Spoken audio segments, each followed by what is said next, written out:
Welcome to the American Dream. I'm your host, Craig Sewing, right here in San Diego, California. Now, this is a national show about real estate, lifestyle, and culture, but today we're going to show you the West Coast, which is the best coast, right? We're going to show you some great stories. You're going to absolutely love today's show. Let's go check out the American Dream West Coast right now. The search is over, baby. I'm right here, and I got it. The American Dream, the only show that combats negative media, not owned by a network, commercial-free, unscripted. I got it.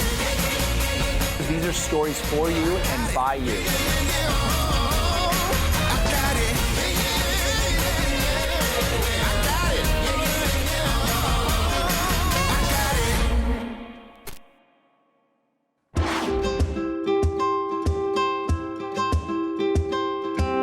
If we had a time machine and we could pick up some people from the Victorian or Edwardian eras and drop them here today, they would have absolutely no problem making their way around. They would recognize everything because this area wasn't really touched by earthquake or fire.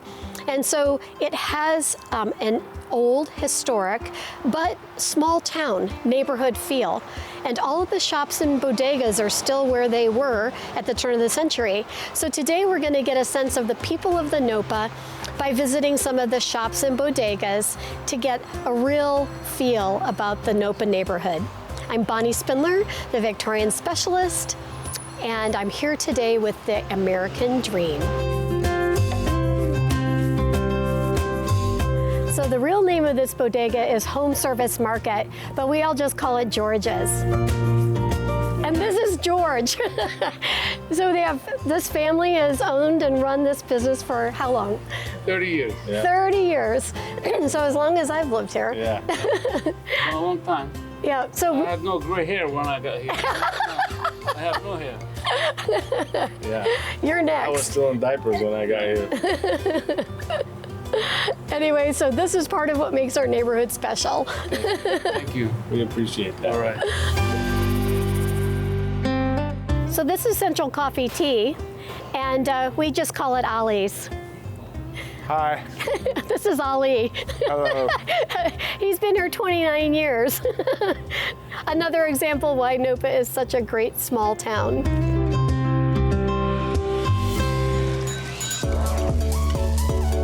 So one of the things I love about my neighborhood is that we have our very own Pilates studio. Now, everybody's got a yoga studio, everybody's got a coffee shop, but not every neighborhood has its very own Pilates studio. So today we're gonna go inside and talk to the owner, Alicia, of Studio Evolve, and she's gonna tell us all about Pilates. Hey, good to see you. Wow, the place looks amazing. Oh, thank you. A lot of people may not know about Pilates. How did Pilates start? Pilates has been around for about 100 years now, and Joe Pilates kind of started to cultivate this in World War I and just working with people that were ill, bedridden. He was allowed to work with them as long as they stayed in bed. So he just started using springs and the bed springs and everything to start to work with them and get them mobile, and just had a lot of success. So this one's called the Reformer. All right, and you can do almost everything on all of these various pieces of equipment. Right, right. They all kind of have like little subtleties that they teach.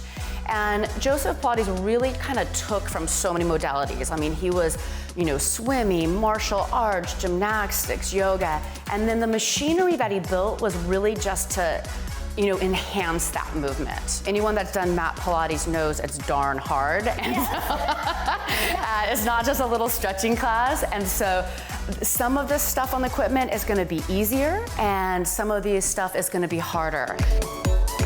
So how did you get into Pilates? Well, I first got into it from a mountain bike injury, and it was just kind of happenstance. I just got really lucky getting into it. Many years ago, I do still do a little racing, but back in the day, I hurt my back pretty bad.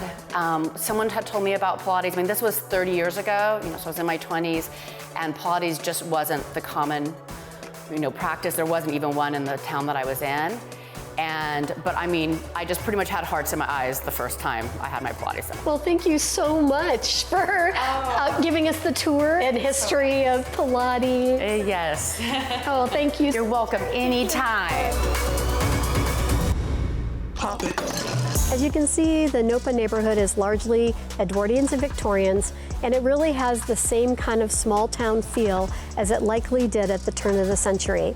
Bodegas, small shops, and small businesses interspersed amongst Victorians and Edwardians.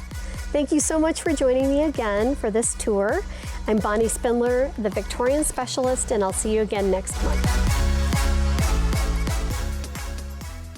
Well, hope you enjoyed today's episode of The American Dream. Again, I was your host, Craig Sewing, and the creator of the show.